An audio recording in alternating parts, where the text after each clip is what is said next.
Fala pessoal, beleza? Como vocês estão? Tudo certo? Galera, no vídeo de hoje a gente vai falar um pouquinho mais sobre impulso e quantidade de movimento. Essa aula vai ser dividida em duas partes, uma parte teórica e uma parte prática do assunto. A aula que você está vendo agora é a parte teórica sobre impulso e quantidade de movimento. O que eu recomendo é assistir essa aula primeiro para depois ver a outra, beleza? Na outra a gente recebeu algumas questões e aqui a gente fala sobre tudo mais que você precisa entender sobre impulso, bem como algumas observações no final da aula que são extremamente importantes para você entender, tá bom? Como, por exemplo, impulso negativo, impulso positivo, se impulso é uma grandeza escalar ou vetorial, que são coisas que talvez caiam certo e errado na sua prova, beleza? Né, no caso, na prova mesmo, né? Porque amanhã, na avaliação que eu tô fazendo de revisão aqui, vai ser uma prova totalmente escrita, né? Uma avaliação totalmente escrita. Então, vamos começar. Impulso e quantidade de movimento. Para que a gente consiga entender melhor o que seria impulso e quantidade de movimento, eu vou trazer 3 exemplos para vocês. Na verdade, 4. O primeiro deles é o seguinte. Vamos supor que tem esse cara aqui, e ele vai aplicar nesse bloco de massa M, uma força F, empurrando esse bloco para frente. Só que tem um detalhe. Ele empurra esse bloco para frente durante cerca de 2 segundos. E aqui na frente desse cara tem um rapaz. Esse rapaz aqui meio que está esperando o bloco. Então é o seguinte, vamos supor que eu peguei esse bloco e eu empurrei durante 2 segundos com uma força F. Concorda comigo que esse bloco ele vai acabar indo para frente? Vai acabar indo para esse sentido? Quando para esse sentido, vai acabar uma hora batendo nesse cara. Só que aqui não vai ser tão forte. Tente pensar nisso aí. Se eu empurrei o bloco, bateu em mim. Não foi tão forte. Agora, vamos supor que eu fiz a mesma coisa. Massa M. Eu apliquei uma força F de mesma intensidade. Só que aí, ao invés de fazer 2 segundos, como anteriormente, eu fiz durante 10 segundos essa mesma força. E novamente está aqui o rapaz. O bloco acabou indo para cá, para frente, e ele vai acabar atingindo o mesmo cara. Só que agora vai ser muito mais forte. Agora vai ser muito mais dolorida a pancada que vai ter do bloco do que antes. Mas por que isso? Sendo que a força foi a mesma e a massa do bloco é a mesma. Galera, vamos tentar visualizar isso em um exemplo mais prático do nosso cotidiano. Eu tenho aqui um carrinho de supermercado, o clássico carrinho de supermercado. E eu vou pegar esse carrinho de supermercado, eu vou empurrar ele para frente com a força F. Lembrando que esse carrinho aqui tem uma massa M. E vou empurrar ele durante cerca de 2 segundos, assim como anteriormente. E vai bater nesse rapaz. Tenta pensar você em casa. Pega esse mercado e empurra com uma força não tão forte, tá? Uma força média, durante 2 segundos. Bateu no cara. Talvez não doa tanto. Talvez não doa tanto. Agora, se eu pegar esse mesmo carrinho de massa M com uma força F e eu sair empurrando ele durante 10 segundos, quando for te atingir, vai doer muito mais. Mas por que isso? Sendo que a força que eu apliquei foi a mesma e a massa que eu apliquei foi a mesma. Gente, na física a gente tem uma coisa chamada de impulso. Impulso é basicamente uma força que você aplica durante um certo tempo. É meio que como se pegasse uma força e você que ficasse multiplicando ela. Vamos tentar ver isso aqui, por exemplo. Ó, galera, eu gosto muito de jogar vôlei. Inclusive, um grande abraço pro Samuel. Eu vou pegar ele como exemplo aqui, porque isso aqui meio que foi ele que me ensinou a fazer no vôlei. É o seguinte, no vôlei, quando eu comecei a jogar, eu fazia uma coisa muito errada. Que era o seguinte, eu sempre gostei muito de ver os caras sacando por cima. Pegar assim, pá, sacar por cima, achar aquilo mó legal. E eu falei, cara, eu tento fazer isso também. Só que quando eu tava começando a aprender, eu fazia muito errado. Porque o que acontecia? Quando eu pegava a bola, eu ficava aqui de lateral. E quando eu pegava a bola, eu jogava pra cima e eu batia, tinha vezes que eu fazia apenas até a metade do movimento. Então, eu não pegava o braço e fazia até o final. Não, eu pegava e batia até aqui. E tinha vezes que a bola, ela ia até mais ou menos aqui na quadra.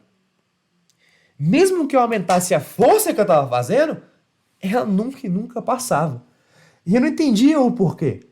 Aí um dia, o Samuel, esse amigo meu, ele acabou falando o seguinte, tenta fazer um movimento completo com a bola. Tenta não só fazer até metade do movimento. Tenta fazer o movimento completo. Aí eu falei, tá bom, né? Naquela época eu não sabia física direito, pô, não tinha visto isso na escola antes. Aí quando eu fiz, eu me deparei com uma surpresa. A bola pela primeira vez tinha conseguido passar a rede e ela conseguiu ir muito mais forte pro outro lado. Tanto que o Samuel recebeu a bola, tipo assim, quando recebeu a bola com manchete, ele falou que ela tinha sido bem forte. Sendo que aqui, antes, era bem fraca. Mas, pô, por que isso? Gente, isso tudo tem a ver com o tempo que eu apliquei essa força. Então, repara que no primeiro exemplo eu peguei a bola de vôlei, eu bati até metade. Eu peguei a bola, eu tive contato com ela durante certo tempo. Beleza? Agora, quando eu peguei e fiz o movimento completo, eu tive contato com a bola durante um tempo muito maior que antes, fazendo com que ela acabasse indo um pouco mais forte. Gente, essa questão de ser mais forte quando vai, tá fisicamente errado. A gente pode dizer que ela foi com mais impulso. Na física, a gente diz que impulso é a mesma coisa que você pegar a força vezes o tempo que você aplicou essa força. Então, se eu peguei uma bola e eu bati nela, segurando durante mais tempo, é provável que ela vá mais forte, com mais impulso. Agora, por exemplo, pegando um carrinho de supermercado, a força que eu apliquei era a mesma, a massa era a mesma. Por que que quando bateu nesse cara aqui, ela não foi tão forte nele? Porque eu apliquei durante pouco tempo. Agora, quando eu apliquei durante 10 segundos, tempo muito maior que antes, ela acabou indo muito mais forte, fazendo com que ela acabasse batendo nesse cara e acabasse doendo. Então é como se ela fosse ficar cada vez mais multiplicada, de acordo com o tempo que eu vou aplicar essa força. Vamos ver outro exemplo para ficar um pouquinho mais claro? Eu acho que alguém aqui já viu Homem-Aranha. Você já deve ter visto Homem-Aranha. Homem-Aranha é algo muito legal. Cara, eu sou apaixonado por esse filme, sério mesmo. Apaixonado pelo Homem-Aranha, ele é incrível. Uma coisa que eu ia falar também, o Tobey Maguire é o melhor Homem-Aranha, tá? Isso deixa bem claro. E é o seguinte, como que o Homem-Aranha conseguiu parar um trem em movimento? Né? Pô, beleza, o cara é um super-herói, tá bom. Mas como? Gente, a gente pode explicar isso com física.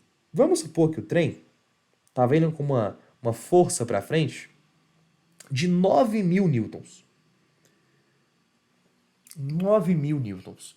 O Homem-Aranha, para fazer com que o trem acabasse parando, teria que fazer uma força de 9.000 newtons no sentido contrário, para que a soma das forças seja igual a zero. Concorda comigo?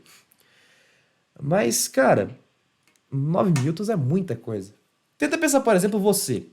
Ah, inclusive, cara, essa explicação minha do trem e tudo mais, eu peguei um pouquinho de um outro canal do YouTube chamado Ciência Todo Dia, tá bom? Vou deixar o link na descrição aqui, beleza?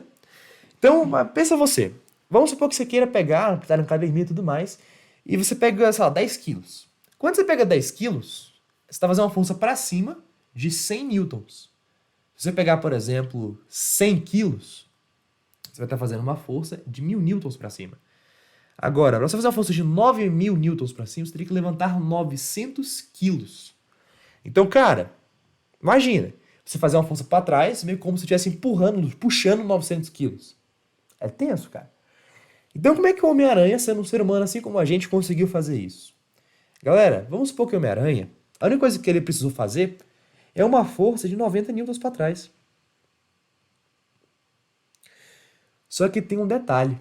Você lembra que o Homem-Aranha demorou mó tempão para conseguir alguma hora parar o trem que está em movimento? É como se a força que o Homem... Oh, perdão, galera, de 900 não, de 90 não, de 900, tá bom, perdão. Você lembra que o Homem-Aranha demorou, sei lá, uns 10 segundos por aí para conseguir realmente parar o trem? Galera, esse é o segredo. Esse é o segredo. Então, é como se a força que o Homem-Aranha fez antes acabasse sendo multiplicada conforme o tempo que ele vai fazendo essa força. Fazendo com que uma hora tenha um impulso de 9.000 newton segundos. Daqui a pouquinho a gente fala sobre newton segundos e outras coisinhas, tá bom? Fazendo com que uma hora o Homem-Aranha acabe conseguindo, eventualmente, parar o trem. Ué, mas Pedro, fez uma força de 90 newtons, beleza. Mas essa força vai acabar sendo cada vez multiplicada pelo tempo que ela está sendo feita, até uma hora parando o trem. Então é meio que isso que aconteceu aqui com o Homem-Aranha. Olha que curioso. Então, gente, é meio que isso. É como se você tivesse uma força que ela vai ser multiplicada pelo tempo que você está colocando essa força. Tudo bem? Então, impulso a gente pode dizer que seria uma força vezes o tempo de aplicação dessa força. Beleza? Então, impulso é igual a força vezes o ΔT. Tranquilo, galera? Como se a força fosse multiplicada de acordo com o tempo que você coloca essa força. Beleza? Agora tem uma outra coisa que eu quero falar com vocês, que é um pouquinho sobre quantidade de movimento. Para a gente falar um pouco sobre quantidade de movimento, eu quero pegar um carrinho de supermercado. O mesmo carrinho, tá bom?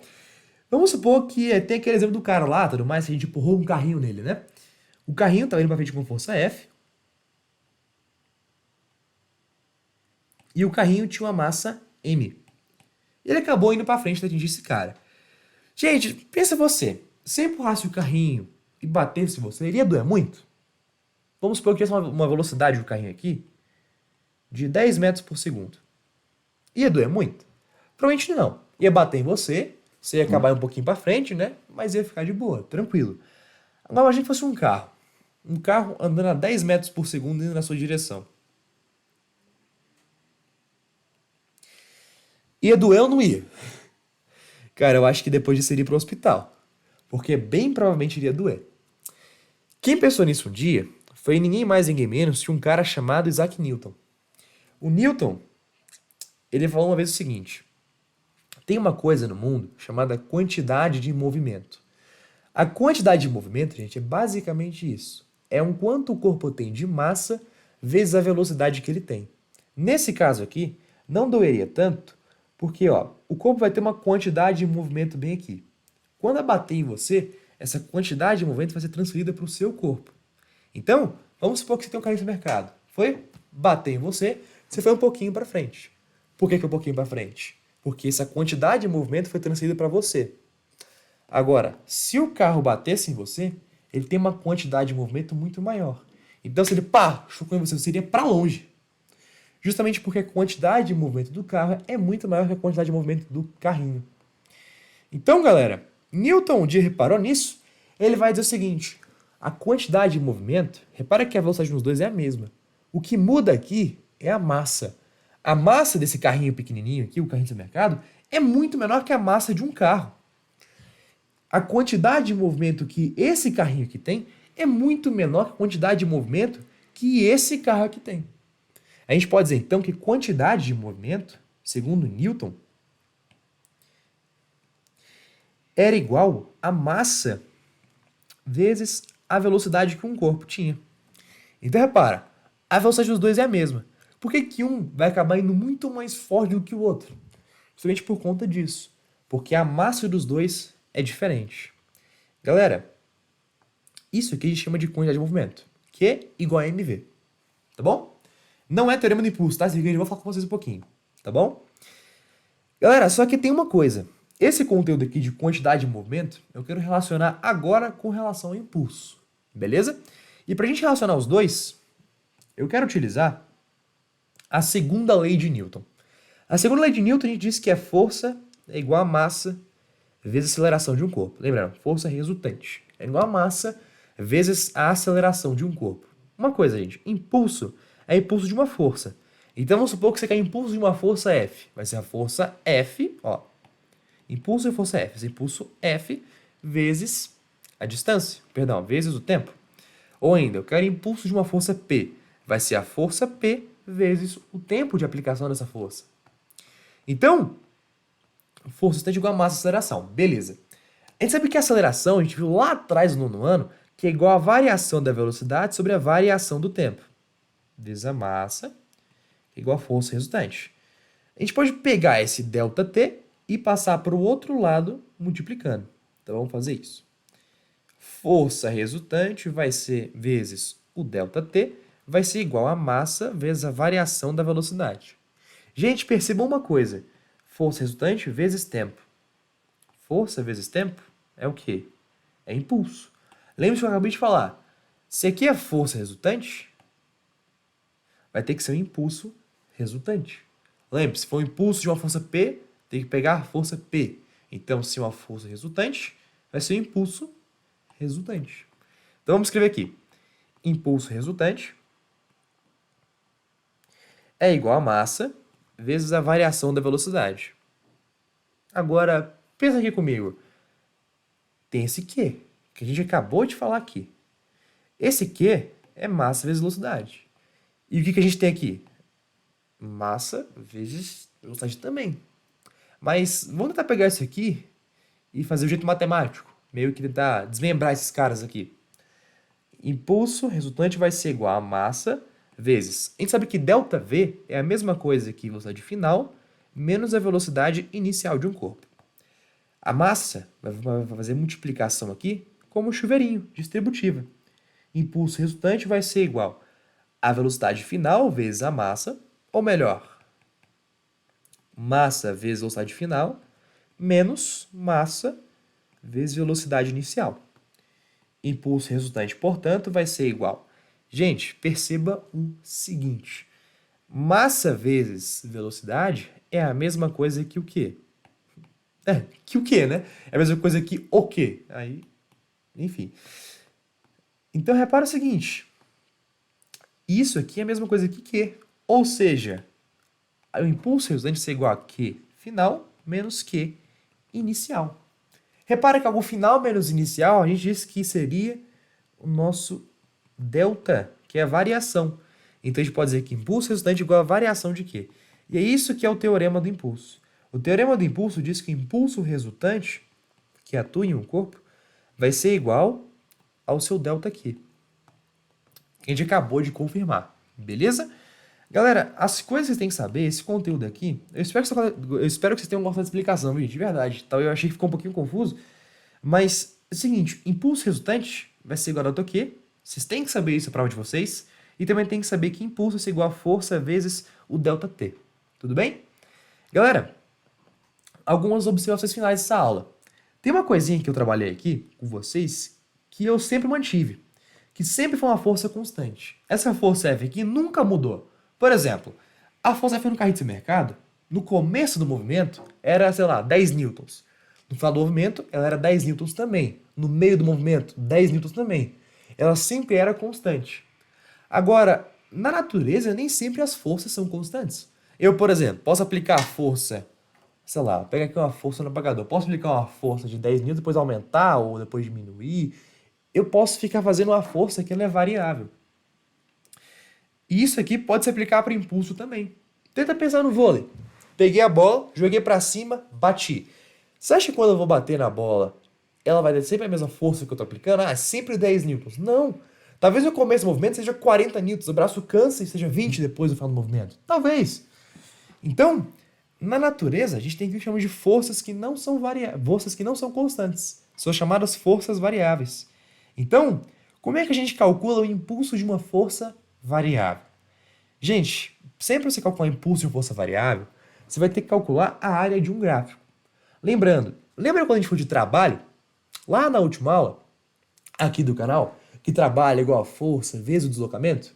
Então, a gente falou que tinha trabalho de uma força variável. Esse trabalho da força variável, a gente consegue calcular através da área de um gráfico F por D. Você lembra aqui, ó? Deixa eu pegar até o material aqui atrás. Aqui, ó. Aqui, cadê o material? Aqui, ó. Cadê? Tá. Ah, gente, estava aqui em algum lugar. Tá bom. Enfim, a gente consegue calcular o trabalho de uma força variável pegando aqui a força e multiplicando pelo deslocamento. Lembra disso? Agora é o seguinte, impulso de uma força variável é a força vezes o tempo que você está aplicando. Então, é preciso calcular a área desse gráfico bem aqui.